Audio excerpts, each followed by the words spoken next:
এই জন আকাঙ্ক্ষা পূরণে, জনপ্রত্যাশা পূরণে জুলাই 2024 বিপ্লবের আকাঙ্ক্ষাকে, চেতনাকে ধারণ করে কিছু কমিশন গঠন করেছেন। এর মধ্যে 6টি কমিশনের প্রস্তাবনা আমাদের সাথে পৌঁছেছে এবং রাজনৈতিক অন্যান্য দলগুলোর হাতেও পৌঁছেছে। সেই প্রস্তাবনাকে সামনে রেখে আমরা লিখিতভাবে আমাদের যেখানে একমত আছি সেগুলো আমরা পেশ করেছি, দ্বিমতের জায়গাগুলো আমরা চিহ্নিত করেছি এবং আমরা প্রয়োজনীয় নতুন প্রস্তাবনা আমরা দিয়েছি। আমি আজকে এখানে যে জাতীয় ঐক্যমত্য কমিশন গঠন করা হয়েছে, নতুন বাংলাদেশ নির্মাণের জন্য অবশ্যই একটা জাতীয় ঐক্য গঠন করা দরকার এবং এখানে আজকের সভাপতি, জাতীয় ঐক্যমত্য কমিশনের সম্মানিত সহসভাপতি, বিশিষ্ট রাষ্ট্রবিজ্ঞানী জনাব প্রফেসর আলী ফিরাজ সাহেব কথা বলেছেন যে শুধুমাত্র রাজনৈতিক দলগুলো হলেই চলবে না, জনগণের জাতীয়ভাবে ঐক্য হতে হবে।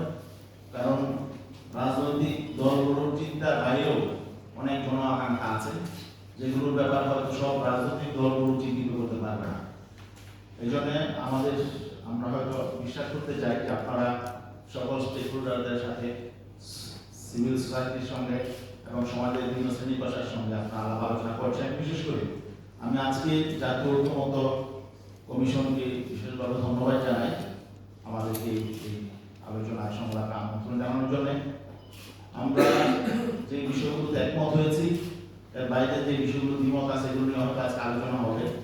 আর বাস্তবতার আলোকে আমরা এই কমিশন রিপোর্ট প্রকাশ করার আগে, মিডিয়ায় প্রকাশ করার পর কিছু পাবলিক পারসেপশন আছে, মানুষের মধ্যে কিছু চিন্তা আছে। আমরা যে প্রস্তাবগুলোতে একমত হয়েছে এগুলো নিয়েও মানুষের মধ্যে কিছু কথাবার্তা আছে। এর আলোকে আপনাকে কিছু সংশোধনী দিব। আমার মনে হয় এই জন্য আমাদেরকে পরবর্তী আবার সুযোগ দিতে হবে।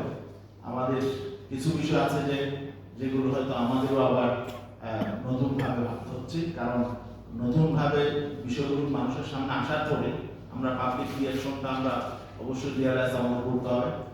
এই জন্য এই বিষয়টা আমরা সেই সময়টা আমরা চাবো আশা করি। আর আরেকটা বিষয় হলো যে আমাদের যেই রাজনৈতিক দল ইসলামী আন্দোলন বাংলাদেশ, যেখানে আলী স্যার স্পষ্টভাবে বলেছেন জুলাই অভ্যুত্থানে আমাদের ভূমিকা ছিল অত্যন্ত গুরুত্বপূর্ণ এবং রাজনৈতিক দল হিসেবে আমরাই ছাত্রদের পাশাপাশি রাজপথে ছিলাম। এই জন্য কারণ হলো আমরা বিগত 54 বছর যে রাষ্ট্র চলেছে, আমরা সেই রাষ্ট্র দেখতে চাই না।